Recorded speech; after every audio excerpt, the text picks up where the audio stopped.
नमस्कार, मेरे आप देख रहे हैं सुरागीलाल न्यूज चैनल का प्रदेश बुलेटिन। आइए नजर डालते हैं आज की खबरों पर। हल्द्वानी शहर में 20 दिसंबर को बिजली रहेगी गुल, पुरुष कल्याण मंत्रालय की मांग। रामनगर में प्रशासन ने की CSC सेंटरों पर अचानक छापामारी कार्यवाही, एक CSC सेंटर को किया सील। नीचे उफनाती नदी, ऊपर रस्सियों के सहारे जिंदगी आजाद। आजाद हिंद फौज सेनानी और सैन्य बाहुल्य इस गाँव में नहीं है कोई रास्ता और पुल। शीतकालीन तैयारी को लेकर DM ने भी बैठक। रामपुरा चौकी पहुंचे और उन्होंने SI प्रियांशु जोशी से कहा 4 की छात्रा के साथ शिक्षिका द्वारा स्कूल में की गई बेरहमी से मारपीट के मामले में जानकारी लेकर कार्यवाही के निर्देश दिए। 83 परिवारों को प्रशासन द्वारा नोटिस जारी किया गया था।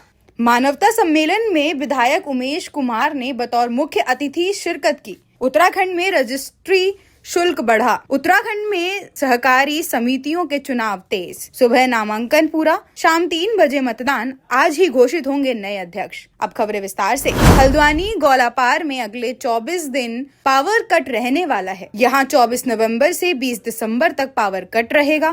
काठगोदाम से लेकर गोलापुर तक करीब 2.5 किलोमीटर की बिजली लाइन में इंसुलेटेड कंडक्टर लगाए जाने का काम किया जाना है। ऐसा इसलिए किया जा रहा है क्योंकि आंधी तूफान के दौरान टहनी गिरने या अन्य वजहों से बिजली आपूर्ति ठप हो जाती है। काठगोदाम से पावर कट के दौरान गौलापार के लिए बिजली आपूर्ति ट्रांसपोर्ट नगर बिजली घर से की जाएगी। संवाददाता दीपक अधिकारी की रिपोर्ट। तो हमने अलग अलग दिन का शटडाउन दिया हुआ है, शेड्यूल शटडाउन दिया हुआ है। एक तो मेनली है गोलापार में, जिसमें कि बहुत लंबा शटडाउन है, जो हमारा 24 तारीख से शुरू होकर 24 नवंबर से 20 दिसंबर तक है। बीच में हम छोड़ रहे हैं उस शटडाउन को। इस दौरान में हमने अल्टरनेट व्यवस्था रखी है कि गोलापार को हम TP नगर से सप्लाई लगातार देते रहें। इन केस अगर कोई ओवरलोड की प्रॉब्लम आती है TP नगर में, तब उस ड्यूरेशन के लिए वहाँ पर बिजली कटौती हो सकती है। अदरवाइज़ हमने अल्टरनेट व्यवस्था कर रखी है। वहाँ पर जो है हमारा मेनली कंडक्टर बदलना है, जो 33 kV रानी बाग से गोलापार की लाइन है उसको, क्योंकि वो जंगल से जाती है, लगभग 2-2.5 किलोमीटर का पार्ट है वो जंगल का, और बार बार टहनी गिरने या उसकी वजह से जो विद्युत आपूर्ति में बाधित होती रहती है, जिसके लिए हमने इंसुलेटेड कंडक्टर वहाँ पर लगा रहे हैं ताकि इस तरह की प्रॉब्लम बार बार ना आए वहाँ पे। इस वजह से वहाँ पर कटौती प्रस्तावित की गई है। कुछ और इलाकों में भी काम चल रहा है। कुछ और इलाकों में जो हमारा है मेनली इधर 132 काठगोदाम से कालाडूंगी चौराहे की लाइन है, जो पूर्व में हमने डॉग कंडक्टर से पैंथर जिसको किया था, लेकिन वो कुछ क्योंकि लाइन क्रॉसिंग की वजह से वो काम पूरा नहीं हो सका था, तो उस वजह से हमने अभी करंट में उसका शटडाउन रखा हुआ है। उसमें भी हम कोशिश कर रहे हैं जहाँ जहाँ वैकल्पिक व्यवस्था हमारी पॉसिबल है वो हम दे रहे हैं। और आज भी जैसे हमारा GIS है वो चल ही रहा है। कालाडूंगी चौराहे पे हमने कमलों गांजे से सप्लाई कर रखी है। 1-2 हमारे उस स्थान बंद हैं। सर, गोलापार वाला कितने किलोमीटर का काम है लंबा? ये 2 किलोमीटर का। हल्द्वानी में एक समाज श्रेष्ठ समाज संस्था ने पुरुष दिवस पर अपने ज्ञापन के माध्यम से पुरुषों के संरक्षण के लिए यथाशीघ्र पुरुष आयोग एवं पुरुष कल्याण मंत्रालय बनाने की मांग की है। एक समाज श्रेष्ठ समाज संस्था ने सिटी मजिस्ट्रेट को प्रधानमंत्री नरेंद्र मोदी के नाम ज्ञापन सौंपते हुए पुरुष कल्याण मंत्रालय बनाने की मांग की। साथ ही उन्होंने कहा कि अब निर्दोष पुरुषों को भी छेड़छाड़, मारपीट, यौन शोषण, दहेज प्रथा, बलात्कार के झूठे केसों में फंसाकर उनकी सुरक्षा से जिस तेजी से खिलवाड़ किया जा रहा है, यह बहुत ही चिंता का विषय है, क्योंकि कई बार पुरुष अपने निर्दोष होने के साक्ष्य भी देते हैं तो उन्हें नहीं माना जाता है, और जो पुरुष मांगे गए रुपए नहीं दे पाते तो उन्हें किसी झूठे केस में फंसाकर जेल भेज दिया जाता है, जिससे पुरुष पर चौतरफा मार पड़ती है। संवाददाता दीपक अधिकारी की रिपोर्ट। अंतर्राष्ट्रीय पुरुष दिवस के अवसर पर हम लोगों ने सिटी मजिस्ट्रेट के माध्यम से प्रधानमंत्री नरेंद्र मोदी जी को एक पत्र भेज कर दिया कि पुरुषों के संरक्षण के लिए पुरुष आयोग एवं पुरुष कल्याण मंत्रालय बनाया जाए, क्योंकि महिलाओं को दिए गए विशेष अधिकारों के कानूनों का दुरुपयोग कर पुरुषों को निर्दोष पुरुषों को झूठे केसों में फंसाकर उनसे मोटी रकम कमाने का कार्य कर रहे हैं, जो बहुत ही दुर्भाग्यपूर्ण है। गलत किसी के साथ नहीं होना चाहिए, चाहे वो महिला हो चाहे पुरुष हो। इसलिए प्रधानमंत्री जी से हमारी मांग है कि निर्दोष पुरुषों के संरक्षण के लिए यथाशीघ्र पुरुष आयोग एवं पुरुष कल्याण मंत्रालय बनाया जाए। आप दिवस के आप लोग यहाँ सुनाया किस तरह से देखते हैं हम लोग? सबसे पहले तो आप सभी भैया लोगों को पुरुष दिवस की हार्दिक शुभकामनाएं। जैसे कि हम लोग देख रहे हैं आजकल कॉलेज हो गया, स्कूल हो गया, यहाँ तक कि अलग अलग ऑफिसों में भी जो पुरुषों के साथ हो रहा है, उस वजह से वो लोग इतने ज़्यादा तनाव में आ जा रहे हैं। वो लोग किसी को कुछ कह नहीं पाते, परिवार में नहीं कह पाते, वो तनाव से आत्महत्या कर रहे हैं। तो हम सबसे पहले तो इस चीज़ की रोकथाम करें और सबसे पहले पुरुषों के लिए भी उतने ही न्याय बनने चाहिए जितना महिलाओं के लिए है, क्योंकि महिलाएं आज के टाइम पे बहुत ही अपने कानूनों का दुरुपयोग कर रही हैं। साथ ही साथ हम ये चाहेंगे कि पुरुषों को भी उतना न्याय मिलना चाहिए। क्या नाम है? खुशी नागर। दिया आपने कहा कि पुरुष आयोग का गठन होना चाहिए, क्या जरूरत महसूस हो रही है समाज में पुरुष आयोग की? आज हम जिस तरीके से 21वीं सदी में आगे बढ़े हैं और देख रहे हैं कि महिलाओं की स्थिति दयनीय बनी हुई है, लेकिन साथ ही साथ पुरुष भी काफ़ी दयनीय स्थिति में है। कुछ महिलाएं पढ़ लिख करके और कानून का दुरुपयोग कर रही हैं, जो कि गलत तरीके के मुकदमे पुरुषों पर लगा रही हैं। जैसे कि आप सभी लोग इसके विषय में काफ़ी बेहतर तरीके से, अच्छी तरीके से जानते हैं। तो इसके लिए मुझे लगता है कि पुरुष आयोग की भी बहुत आवश्यकता है।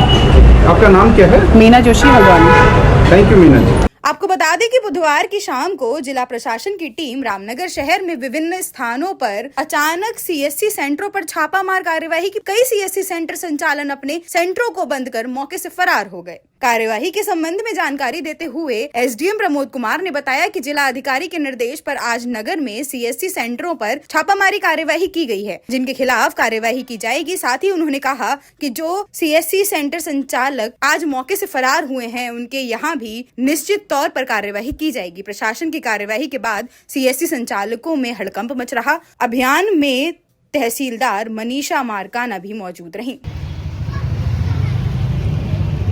देखिए, जिलाधिकारी महोदय के निर्देश पे अब आज तहसील की तरफ से 4 टीम बनाई गई थी और 4 टीमों के द्वारा डिफरेंट लोकेशंस पर जा करके इसका इंस्पेक्शन किया गया है।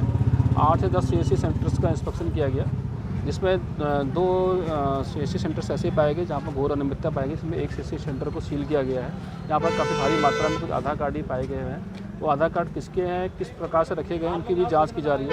सारी फर्ज बनाई गई है। इसके अलावा एक सीएससी सेंटर इस प्रकार से पाया गया कि जो कि सीएससी सेंटर तो उसका लाइसेंस स्वीकृति था, लेकिन बाहर उसमें बोर्ड लगा करके सीएससी सेंटर से उसमें काम किया जाना बताया जा रहा है। सारे प्रकरणों पर गंभीर तरह से जाँच की जा रही है, क्योंकि ऐसे कई प्रकरण प्रकाश में आए हैं कि सीएससी सेंटर के माध्यम से आजकल गलत तरीके से दस्तावेज बनाए जा रहे हैं, फर्जी दस्तावेज बना दिए जा रहे हैं। इस कार्रवाई के मद्देनजर ये कार्रवाई इसी के मद्देनजर की जा रही है।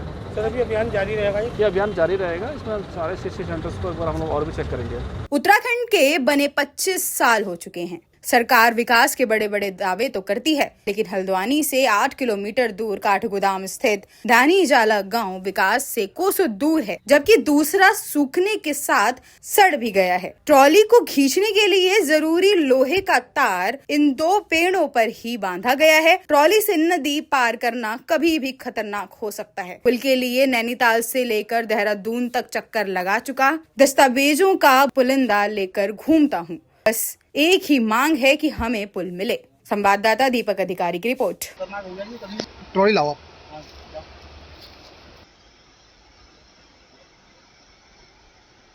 ऐसा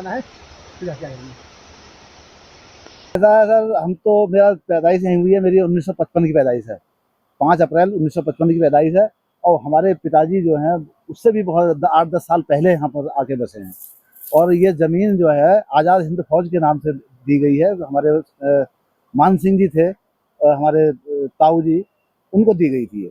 और तब से हम इसी में, और 18 परिवार इस समय ऐसी विषम परिस्थिति में भी हम यहाँ पर निवास करते हैं, जबकि आने जाने का साधन नहीं है। कई बार हम गुहार लगा चुके हैं, 3 बार हमारा पुल निरस्त हो चुका है। फिर भी कई बार हम कहने के बाद अभी हमने कहा चलो ट्रॉली लगा दो एक यहाँ पर। तो अभी डीएम साहब ने आश्वस्त किया है कि चलो ट्रॉली के लिए हम कर देंगे। तो इसके बाद भी आने हमेशा डर बना रहता है। जिसमें ट्रॉली बदी है, देखो हैंडमेड है, हमारी आपस में वो करके करा है हमने। तो ये जिसमें तार बांधे गए हैं उसके, वो पेड़ सूख चुके हैं, कभी भी गिर सकते हैं। अब साहब लोग कहते हैं कि भाई ऐसे डेंजर इलाके में क्यों जा रहे हो। क्या नाम है आपका? पान सिंह बिष्ट है मेरा नाम। तो पैदाई हम यहाँ हुए हैं और करीब 50-60 साल हो गए हैं हमें। और हमारे बड़े भाई साहब जो हैं वो 70 साल के हैं, वो 70 साल से रह रहे हैं, वो भी यहीं पैदा हुए। और आने जाने की इतनी परेशानी है यहाँ पर। 2005 से पुल के लिए लगे हैं, लेकिन कई कारणों से हमारा पुल लग नहीं पा रहा है। कितने परिवार रहते हैं यहाँ पे? करीब 19 परिवार यहाँ पर अभी रहते हैं और कई परिवार तो इधर उधर ही चले गए हैं। सरकार क्या कहती है? सरकार का क्या कहें, अब सरकार तो ये है कि सब जगह सुविधा ही सुविधा है कहते हैं, लेकिन हमारे गांव में तो सुविधा नहीं है। क्या नाम है आपका? गोपाल बिस्टे।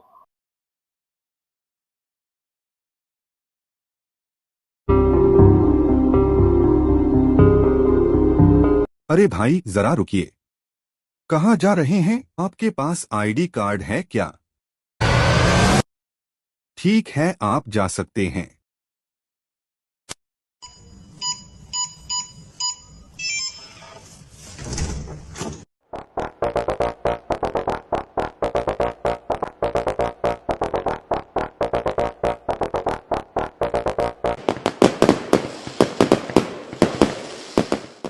यूनिको पेश करता है प्रीमियम पाइप्स और फिटिंग्स। यूनिको में है दम, यूनिको नहीं किसी से कम।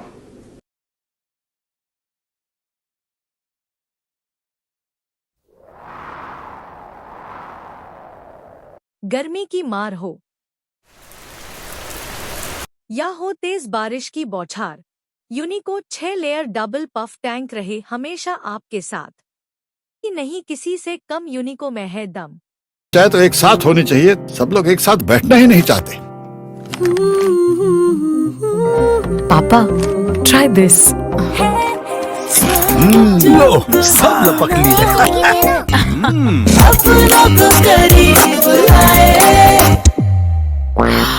ये क्या हाल कर दिया है रूम का? बस कल से चाय मेरे रूम में।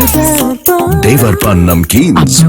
हल्द्वानी में जिला अधिकारी ने कैंप कार्यालय में जिले के अधिकारियों व निकायों की बैठक ली, जिसमें स्वच्छता सर्वेक्षण में निकायों के बेहतर प्रदर्शन किए जाने और शीतकालीन तैयारी को लेकर अधिकारियों को आवश्यक दिशा निर्देश दिए। इसके अलावा कूड़ा निस्तारण में भी निकाय पूरी तरह ध्यान दे और मौसम विभाग के पूर्वानुमान के मुताबिक इस शीतकाल में ठंड का प्रकोप बढ़ेगा। इस वजह से रैन बसेरा व वह जलौनी लकड़ी की व्यवस्था सहित निराश्रित लोगों को कंबल बांटने जैसी व्यवस्थाओं को दुरुस्त कर लें। संवाददाता दीपक अधिकारी की रिपोर्ट।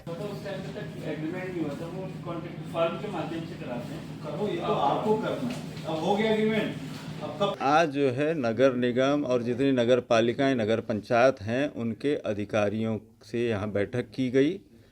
नगर की जो स्वच्छ भारत मिशन की जो रैंकिंग होती है, ऑल इंडिया रैंकिंग, उसमें सुधार के लिए स्वच्छ भारत मिशन की जो गाइडलाइंस हैं उसमें सॉलिड वेस्ट मैनेजमेंट की क्या स्थिति है, लीगेसी वेस्ट का निस्तारण किस तरीके से किया जा रहा है, और जो मुख्य मार्ग हैं, पार्किंग हैं, कम्युनिटी सेंटर्स हैं, नगर पालिका के दफ्तर हैं, रेलवे स्टेशन है, बस अड्डे हैं और जो बाज़ार है, उसके अलावा नदी किनारे या शहर के प्रवेश द्वार पर, तो इस कूड़े को किस तरीके से ये रोज़ दैनंदिन रूप से सफाई करेंगे, इसके लिए उन लोगों को कहा है कि निर्धारित कार्य योजना के अनुसार काम करेंगे। विंटर सीजन में अभी इस बार जो वेदर की फोरकास्ट है उसके हिसाब से अनुमान लगाया जा रहा है कि शीत बढ़कर आएगा, तो जो रैन बसेरे हैं उनके रखरखाव, उनमें जो बेसिक एमिनिटीज़ हैं उनको दुरुस्त रखने के लिए कहा गया है, और जो चौराहों पर अलाव जलाना है, जो बेसहारा और जो निराश्रित लोग हैं, किसी के साथ सर्दी की वजह से कोई दुर्घटना न हो, तो इस व्यवस्था में उन लोगों को पहले से सतर्क रहने को कहा गया है। रुद्रपुर के रामपुरा में स्कूल में टीचर द्वारा कक्षा 4 की चतरसे की गई। मारपीट मामले में कार्यवाही न होने रुद्रपुर विधायक शिव अरोरा समर्थकों के साथ रामपुरा चौकी पहुंचे और उन्होंने एसआई प्रियांशु जोशी से कक्षा 4 की छात्रा के साथ शिक्षिका द्वारा स्कूल में की गई बेरहमी से मारपीट के मामले में जानकारी लेकर कार्यवाही के निर्देश दिए हैं। विधायक ने कहा कि बच्चों को इस तरह नहीं पीटना चाहिए। विधायक ने शिक्षा अधिकारी को ऐसे स्कूल प्रबंधन के खिलाफ कार्यवाही करने को कहा। संवाददाता दुर्गेश तिवारी की रिपोर्ट। हिम्मत की, परिवार ने हिम्मत की, हमारा कार्यकर्ता परिवार था। देखिए, एक हैप्पी चाइल्ड स्कूल यहाँ रामपुरा का है, उसके टीचर के द्वारा एक मासूम बच्ची को कक्षा 4 की और उसकी बड़ी बेरहमी से पिटाई की गई। उसके पूरे गाल सूजे हुए हैं, एक कान से उसे सुनाई नहीं दे रहा। निश्चित रूप से बहुत ही अमानवीय काम था। कल मैंने पुलिस को फोन भी किया था, पुलिस का रवैया निश्चित रूप से लापरवाहीपूर्ण रहा। आज मैंने पुलिस को भी यह निर्देशित किया है कि तुरंत दोषियों के खिलाफ कार्रवाई करे और वे मासूम बच्ची जो निश्चित रूप से इस पूरी बेरहमी से पिटाई के कारण से बिल्कुल ट्रॉमा में और बिल्कुल बिलख रहे, वो परिवार भी बिलख रहा, तो एक कार्रवाई करने के लिए साथ ही साथ शिक्षा विभाग जो है, यहाँ के जो जिला शिक्षा अधिकारी हैं हरेंद्र मिश्रा जी, उनसे भी मैंने कहा है कि तुरंत कार्रवाई की जाए। इस प्रकार के जो गैर कानूनी तरीके से विद्यालय चल रहे हैं, नियम विरुद्ध विद्यालय चल रहे हैं, और जिन्होंने इस प्रकार का ये कानून तोड़ने का काम किया है, बच्चियों के साथ अमानवीय काम किया है, उनके विरुद्ध भी कठोर कार्रवाई की जाए। तो शिक्षा विभाग और पुलिस को तुरंत कार्रवाई करने के लिए निर्देशित कर दिया। निश्चित रूप से जिस तरीके से पुलिस विद्यालय प्रबंधन का रवैया आया है धमकाने का परिवार को, और उस टीचर के जो परिचितों के द्वारा भी, वो निश्चित रूप से क्षम्य नहीं है।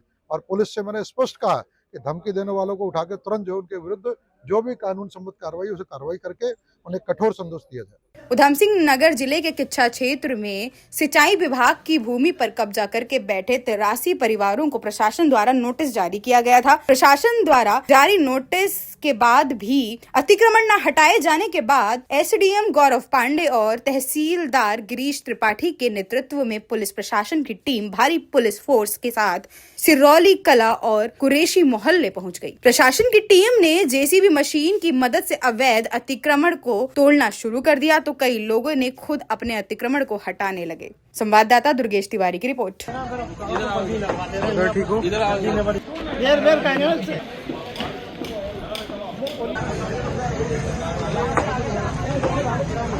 शहर के बीचों बीच जो लेफ्ट पहा नहर है, इसकी कवरिंग का कार्य हो रहा है, जिसमें कुछ कार्य हो चुका है। लास्ट का 200 मीटर जो है उसमें अतिक्रमण की वजह से कार्य आगे नहीं बढ़ पा रहा था, उस पर आज कार्यवाही की गई है। और मौके पर से जो नहर का जो रास्ता है उस पर जो अतिक्रमण था उसको आज हटाया जा रहा है। नहीं, जो लोग हैं उनको पता है, पूर्व में चिन्हीकरण हुआ है, उनको पता है कहाँ पर उनका कितना अतिक्रमण है। और आज से कुछ दिन पहले भी मेरे द्वारा मौके पर जाकर के उन लोगों को हिदायत दी गई थी, तो लोगों ने खुद भी अपना तोड़ना शुरू कर दिया था। जिनके द्वारा नहीं तोड़ा गया है उनका बलपूर्वक तोड़ा गया है, जिनका द्वारा स्वयं तोड़ा जा रहा है, वो जो कॉपरेट कर रहे हैं वो लोग अपना स्वयं ही अतिक्रमण हटा रहे हैं। कितना को नोटिस दिए गए थे टोटल, और उसी का जो अतिक्रमण है बहुत हट रहा है। उधम सिंह नगर जिले के किच्छा पहुंचे खानपुर विधानसभा से विधायक उमेश कुमार का फूल माला पहनाकर जोरदार स्वागत किया गया। किच्छा में आयोजित मानवता सम्मेलन में दर्जनों लोगों ने शिरकत की। किच्छा के राजीव गांधी कम्युनिटी हॉल में समाज सेवा के उद्देश्य और संकल्प के साथ मानवता सम्मेलन का आयोजन किया गया।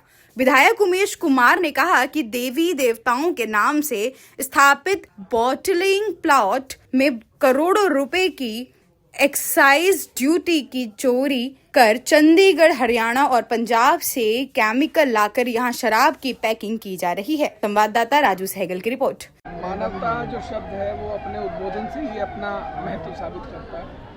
मानवीय तौर पर रहना, इंसानियत के तौर पर काम करना, लोगों की सेवा करना, एकजुट होकर रहना, तो ये मानवता का एक संदेश देने के लिए कार्यक्रम आयोजित किया गया था और बहुत अच्छा कार्यक्रम रहा, सफल कार्यक्रम रहा।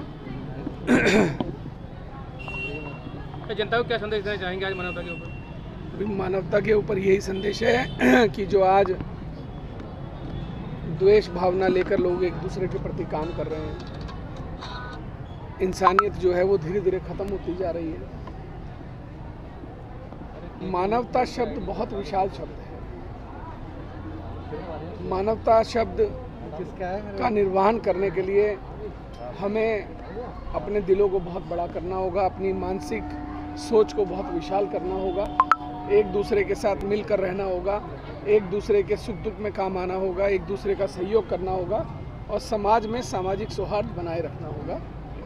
लेकिन आज किसी संगठन की नई टीम बनाने की बात की, नई पार्टी बनाने की बात की, वो क्या है, उसके बारे में बताइए। राजनीतिक पार्टी का गठन किया जाएगा, प्रक्रिया जारी है और जल्दी ही प्रदेश भर में संगठन को खड़ा किया जाएगा और 2027 में क्या करना है इस पर निर्णय किया जाएगा। विधायक जी, एक आपने शराब को लेकर भी कहा कि देवी देवताओं के नाम पे उत्तराखंड में जो शराब की फैक्ट्रियां हैं वो चल रही हैं, वहाँ पे बाहरी प्रदेशों से आके बस शराब पैक होती है, क्या कहना चाहेंगे? देखिए क्या है कि आरोप भी लगाया आपने। देखिए क्या है कि 2018 से 2020 तक इस राज्य में 15 शराब की फैक्ट्रियों को सिडकुल के माध्यम से, सिंगल विंडो के माध्यम से अनुमति प्रदान की गई। तत्कालीन मुख्यमंत्री द्वारा ये कहकर गुमराह किया गया कि ये प्रोसेसिंग प्लांट हैं, इससे स्थानीय किसानों का माल्टा फ्रूट जो है वो प्रोसेस होगा, लेकिन सच्चाई इसके बिल्कुल विपरीत थी। ये सारी फैक्ट्रियां सिर्फ बॉटलिंग प्लांट हैं। इस देश के पहले संगम देवप्रयाग पर हिलटॉप नाम की फैक्ट्री, हिलटॉप शराब की फैक्ट्री स्थापित की गई। ज्वालपा धाम में श्रीराम एग्रीवेंचर्स के नाम से शराब की फैक्ट्री स्थापित की गई। भीमताल में शीतला देवी के नाम से शराब की फैक्ट्री स्थापित की गई। और ये सारी फैक्ट्रियां पंजाब, चंडीगढ़, हरियाणा के जो माफिया हैं उन लोगों की फैक्ट्रियां हैं। बाहर से सिर्फ केमिकल आता है, उसको यहाँ पर पैक किया जाता है, बॉटलिंग की जाती है और स्थानीय मार्केट में बेचा जाता है। हजारों करोड़ के एक्साइज की चोरी होती है। उत्तराखंड में रजिस्ट्रेशन शुल्क और स्टॉप ड्यूटी में बढ़ोतरी ने आम लोगों की चिंता बढ़ा दी है। नया रेट लागू होने के बाद अब प्रॉपर्टी खरीदना और महंगा हो गया है। खासकर गरीब और मध्यम तबके के लिए घर का सपना पूरा करना पहले से अधिक मुश्किल हो गया है। सरकार का कहना है कि शुल्क में बढ़ोतरी राजस्व बढ़ाने और विकास कार्यों को गति देने के लिए जरूरी है, लेकिन जनता इसे अपने बजट पर सीधा प्रहार बता रही है। हल्द्वानी, देहरादून, नैनीताल और रामनगर में लोगों ने बड़ी दरों को लेकर कड़ी नाराजगी जताई है। उनके मुताबिक संपत्ति के बाजार भाव और सरकारी रेट में बड़ा अंतर होने से काले धन का उपयोग बढ़ता है। नए नियमों से यह अंतर कम होगा और काले धन के प्रवाह पर रोक लगेगी। संवाददाता राजीव अग्रवाल की रिपोर्ट। सरकार ने जो ये जन विरोधी निर्णय लिया है, रजिस्ट्री के रेट बढ़ाए, ये जो है निर्णय पूर्ण रूप से जो है जन विरोधी है और जनता जो की पकड़ से जो है भूखंड खरीदना जो है दूर हो जाएगा और सरकार को ये निर्णय जो है जनहित में तत्काल वापस लेना चाहिए। अन्यथा आने वाले जो है 2027 में सरकार को इसके गंभीर परिणाम भी भुगतने पड़ सकते हैं। सुमित जी, सरकार ने सर्किल रेट बढ़ा दिए, कैसे देखते हैं? देखिए, जो सर्किल रेट बढ़ाने का निर्णय सरकार ने लिया है, ये काफी निंदनीय निर्णय है। सरकार जैसे जैसे अपना कार्यकाल को बढ़ाती जा रही है, वैसे वैसे महंगाई की मार पूरी उत्तराखंड की जनता पर थोपती जा रही है। हम इस निर्णय का पूरी तरह विरोध करते हैं और सरकार से आग्रह करते हैं, अभी तो आग्रह कर रहे हैं, अगर सरकार अपना निर्णय नहीं बदलेगी तो सरकार के खिलाफ उग्र आंदोलन भी कराया जाएगा। सरकार से बोलना चाहते हैं कि ये जो सर्किल रेट आपने बढ़ाए गए हैं, इसको तत्काल प्रभाव से कम करा जाए। आम लोग, गरीब जनता को ये कैसे अपना जो बड़ी मुश्किल से जो आदमी घर खरीदता है, अपने घर बनाने के लिए, सपनों का आशियाना बनाने के लिए जमीन खरीदता है, उसके बाद उसको ये महंगाई की मार झेलनी पड़ती है, तो वो कैसे आगे जाके अपना घर बनाएगा। तो हम सरकार से आग्रह करते हैं कि जल्द से जल्द इन सर्किल रेटों को कम किया जाए और आम जनता की, उत्तराखंड की जनता को राहत दी जाए। हाँ, मेरा नाम इंद्र कुमार है। मैं यहाँ तहसील परिषद में स्टाम्प विक्रेता का कार्य विगत 25 वर्षों से करते चले आ रहा हूँ। यह जो रजिस्ट्री के रेट बढ़े हैं, इससे जो उत्तराखंड की जनता है वो बहुत प्रभावित है। इतने रेट जो है हम देखते हैं, जो कैलकुलेशन करते हैं, इतनी खरीद नहीं होती जितनी उसकी मूल्यांकन आता है। अभी एक मैंने कुछ दिन पहले देखा कि मालदन चौड़ में, जो यहाँ से करीब 16 से 20 किलोमीटर दूरी पे है, एक वहाँ पर जो है 8 लाख में खरीद हुई और उसकी जो मूल्यांकन आया वो लगभग 20-25 लाख रुपए आया। उतनी खरीद नहीं जितना स्टाम्प ड्यूटी भरनी पड़ी है। यहाँ हम समझते हैं कि जो होटल व्यवसायी के प्रयोजन के लिए ले रहे हैं, जो उत्तराखंड से बाहर, उनके लिए समझते हैं उनके पास तो पैसा है, धनराशि है, वो तो खरीद सकती, मगर जो उत्तराखंड के वासी हैं उनके लिए लेना तो बहुत ही। सर, रजिस्ट्री के रेट बढ़ गए हैं, क्या मानते हैं आप, कैसे देखते हैं? देखिए, रजिस्ट्री के रेट बढ़ने से हो सकता है कुछ लोगों को फिलहाल नुकसान दिखाई दे रहा होगा कि हमें ज़्यादा रेट देने पड़ेंगे, लेकिन उससे एक वित्तीय पारदर्शिता बनी रहती है और ये कोई आज नहीं बढ़े, ये एक लगातार इंटरवल में ये काम सरकारें करती रहती हैं, क्योंकि जो संपत्ति का बाजार भाव है और जो सरकारी जो रेट है उसमें काफ़ी असमानता होती है। इससे एक पारदर्शिता बनी रहती है रेट्स को लगभग बराबर करने में, और एक जो ब्लैक मनी का सर्कुलेशन होता है वो रुकता है कहीं ना कहीं। तो वो जो पैसा इकट्ठा होता है सरकार के कोष में, उससे विकास कार्यों में हम खर्च कर सकते हैं। यानी कि जो सड़कें बन रही हैं, पुल बन रहे हैं, या अस्पताल बन रहे हैं, या स्कूल बन रहे हैं, तो सरकार के पास कहाँ से आएगा, आमदनी कहाँ से होगी? इसी से होती है। तो लिहाजा जो है ये भी एक ऐसी ड्राइव है जो समय समय पे चलती रहती है। तो इसमें कुछ मतलब क्षणों के लिए हमें लग सकता है कि रेट बढ़ गए, महंगा हो गया, लेकिन हम देखें तो एक्चुअल में जो संपत्तियों का रेट है और जो उसका सरकारी मूल्य है उसमें बहुत भारी असमानता है।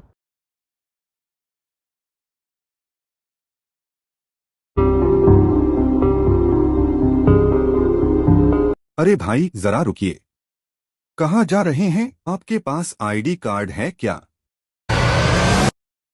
ठीक है, आप जा सकते हैं।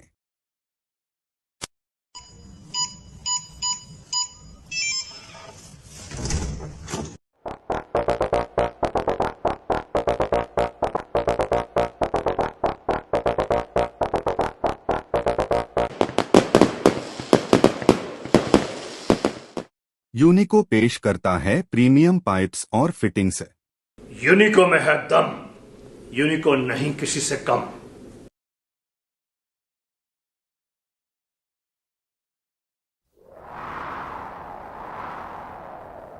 गर्मी की मार हो या हो तेज बारिश की बौछार, यूनिको 6 लेयर डबल पफ टैंक रहे हमेशा आपके साथ। कि नहीं किसी से कम यूनिको में है दम। चाहे तो एक साथ होनी चाहिए, सब लोग एक साथ बैठना ही नहीं चाहते। पापा ट्राई दिस। लो सब लपक ली।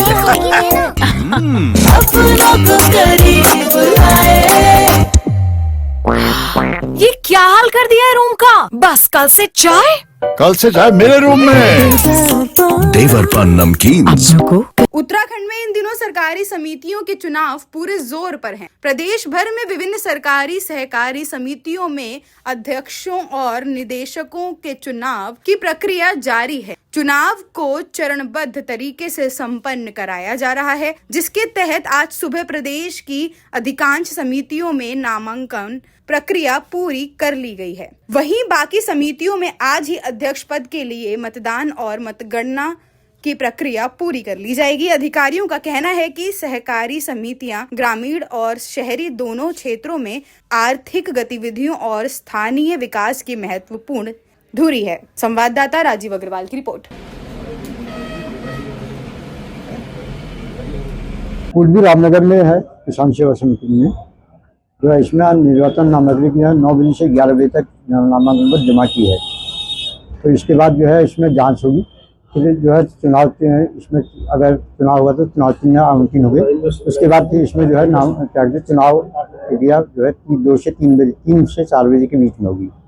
तो उसी समय उसके बाद जो है इसमें परिणाम जो है घोषित कर दिया जाएगा। अध्यक्ष है सभापति, उपसभापति और प्रतिनिधि के लिए। आपका शुभ नाम? मेरा गोपाल जोशी। प्रदेश से जुड़ी सभी खबरों को देखने के लिए जुड़े रहिए सुरागीलाल न्यूज के साथ।